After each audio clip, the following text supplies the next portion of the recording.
Now our ABC News exclusive with Sharon and Ozzy Osbourne, their first TV interview since Ozzy's recovery from a major operation. It's hard to even say this out loud, but the world has truly lost a legend. Ozzy Osbourne, the Prince of Darkness, the voice that helped forge the thunder of heavy metal itself, passed away at the age of 76, leaving behind a story so wild, raw, and larger than life that it feels almost impossible to sum it up in words. If you love rock music, heavy metal, or even just stories about underdogs who refuse to quit, then this loss hits deep.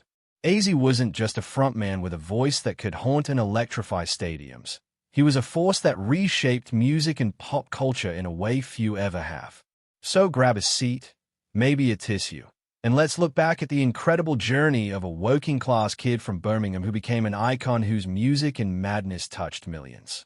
Born John Michael Osbourne on December 3, 1948, in a city blanketed by factory smoke and industrial grit, young Ozzy didn't have an easy start. Dyslexia made school nearly impossible, money was always tight, and bullying, including from future bandmate Tony Iommi, could have crushed him. But instead of giving in, he found something that lit a spark inside: music. By his teens, the raw, untamed power of rock and roll felt like freedom. Yet, life wasn't quick to give him a stage. Ozzy dropped out of school at 15, drifted between factory jobs and petty crime, and even landed in jail. But in those dark moments, the seed of something bigger kept growing, a stubborn, unstoppable need to create. Everything changed in 1968 when he joined forces with Tony Iommi, Geezer Butler, and Bill Ward to form Black Sabbath. Inspired by an old horror film, they created music that was as heavy and ominous as the steel city that raised them. When Sabbath's first album landed in 1970, it didn't just make noise, it sounded like the birth of a new genre. Then came Paranoid Asterisk, with songs like War Pigs and Iron Man turning rage, fear, and alienation into anthems that millions connected with. And at the center of it all was Ozzy's eerie, wailing voice, a sound that felt both ancient and rebellious, fragile yet fierce. That voice turned him into the Prince of Darkness, not because he chased darkness, but because he made it sing. Yet the cost of living that intensely was high. Success came wrapped in chaos, endless tours, drugs, and self-destruction. By 1979, even Black Sabbath couldn't take it anymore and fired the very man who helped create them. But this wasn't the end. It was Ozzy's rebirth. Supported by Sharon, who became his manager and his rock, Ozzy released Blizzard of Oz in 1980. Crazy Train and Mr. Crowley proved he wasn't just surviving without Sabbath. He was thriving. His solo shows were theatrical madness, raw meat thrown into crowds, water cannons.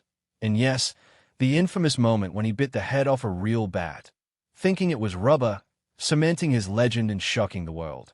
Through the 80s and 90s, Ozzy fought battles with addiction that nearly destroyed him and hurt those he loved most. Lawsuits and accusations, like blaming his lyrics for fan suicide, followed, but so did powerful albums and a growing legion of fans. Sharon's creation of Ozfest gave new metal bands a stage, proving Ozzy wasn't just about himself. He wanted heavy metal to live on. And then, unexpectedly, the Prince of Darkness became a household name in living rooms worldwide.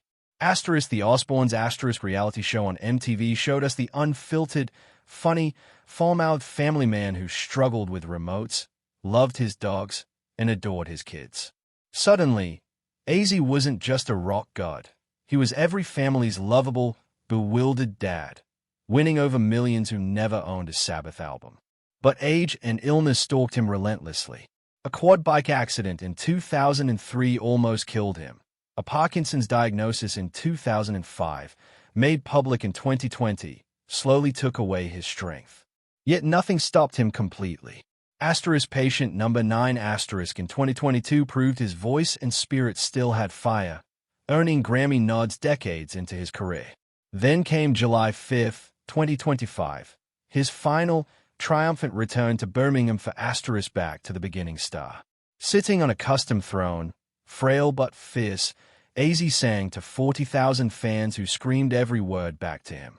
His old Sabbath brothers joined him on stage for War Pigs, Iron Man, and Paranoid, and it felt as though time itself stood still. "You have no idea how I feel," he told the roaring crowd, his voice cracking.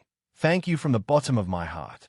It was a perfect farewell from a man who had given everything, voice, body, and heart, to his fans.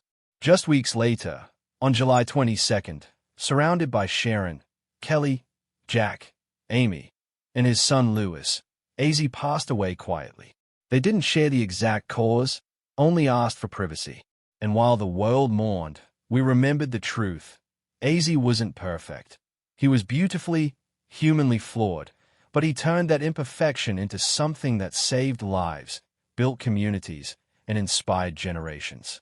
His music isn't just background noise, it's the sound of teenage rebellion, heartbreak healed, courage found in dark times. "If I die tomorrow," he once said, "at least I'll be remembered." And he was right.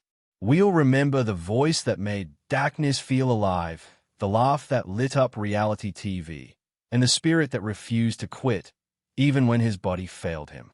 We'll remember the man who turned a childhood of poverty and pain into music that moved millions. Ozzy Osbourne wasn't just the Prince of Darkness. He was a reminder that no matter how many times life knocks you down, you can get up, sing louder, and keep going. His legacy isn't just in platinum records or sold-out stadiums. It's in every kid who picks up a guitar and dares to scream their truth. Rest in peace, Ozzy. You were a rebel, a legend, a father, and a light to us all. And if you want to keep this tribute going, type continue, because there's still so much more to celebrate about the man who changed music forever.